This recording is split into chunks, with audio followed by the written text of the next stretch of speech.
New NDIS changes in 2026. The NDIS changes in 2026 are part of a wider reform program focused on planning, assessments, pricing and provider compliance. New framework planning is expected to change future plan development.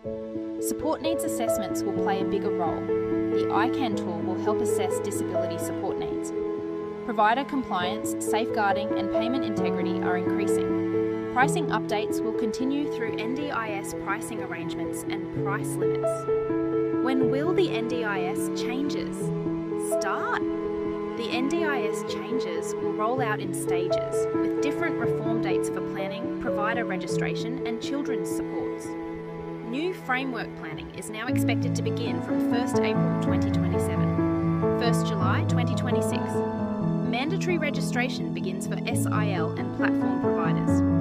1st October 2026. Thriving Kids starts for eligible children aged 8 and under.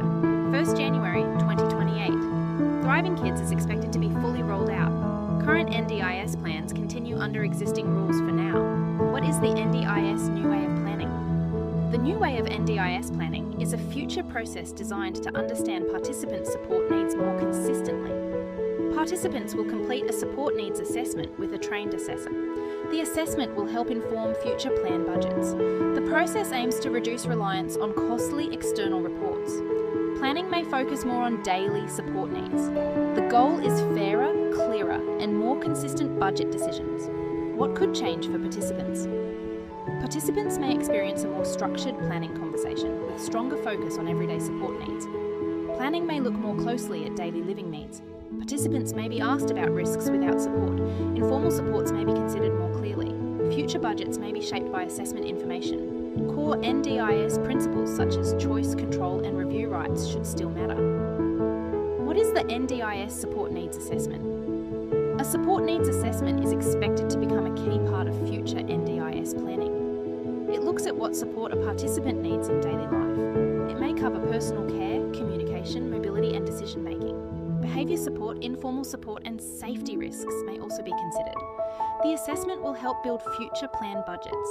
Real-life examples may help explain support needs clearly. Will allied health reports still matter? Allied health reports may still be useful, but future planning may rely more on standardised assessment information. Therapy reports can help explain functional impact. Medical evidence may still support complex needs. Carer statements can show daily support requirements. Reports should be clear, current and relevant. Participants should not assume multiple paid reports will automatically lead to better funding outcomes. Keep allied health reports focused on real-life support needs, clear examples, risks, goals, and what happens when support is not provided. What is the NDIS I-CAN assessment? The I-CAN assessment will support future NDIS support needs assessments and help guide planning decisions. I-CAN stands for Instrument for Classification and Assessment of Support Needs. The NDIA has procured I-CAN version 6. It focuses on disability support needs, not diagnosis alone. It supports a more consistent assessment process. It helps identify the type and level of support a person may need. I-CAN will inform planning, but it will not automatically decide the whole budget. Will NDIS funding still be based on diagnosis? NDIS funding has never been based on diagnosis alone, and functional impact remains a key part of decision-making. A diagnosis can still be important. The NDIS also considers daily support needs.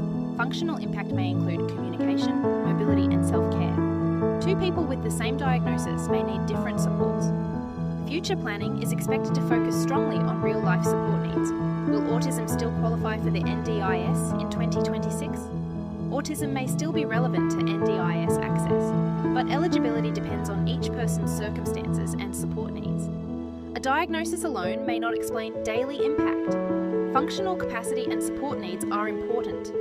Evidence may include therapy reports and school information. Carer statements and daily support records may help. Families should focus on how autism affects everyday life. Will current NDIS plans change straight away?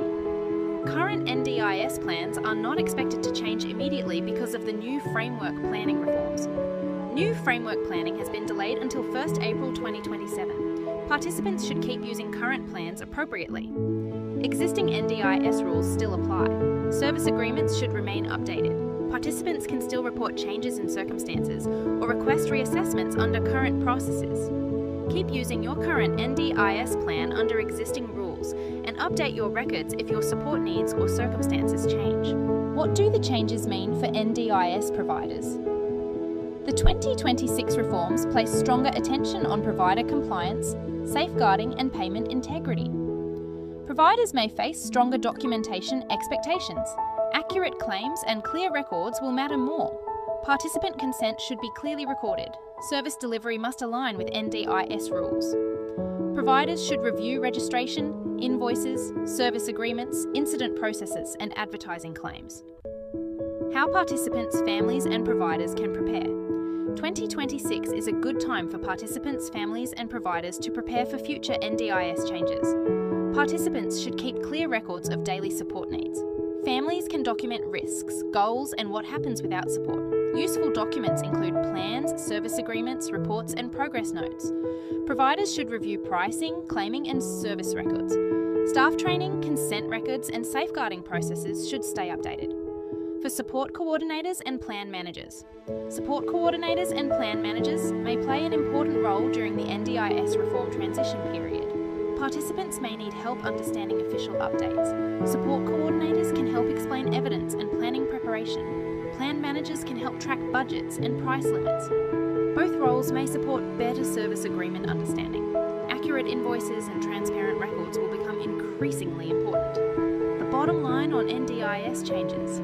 The NDIS is changing, but not all reforms will happen at once. New framework planning has been delayed until April 1st, 2027, giving the NDIA more time to test processes and share clearer updates. Stay informed, follow official NDIS updates, and continue using current plans until individual transition details are provided.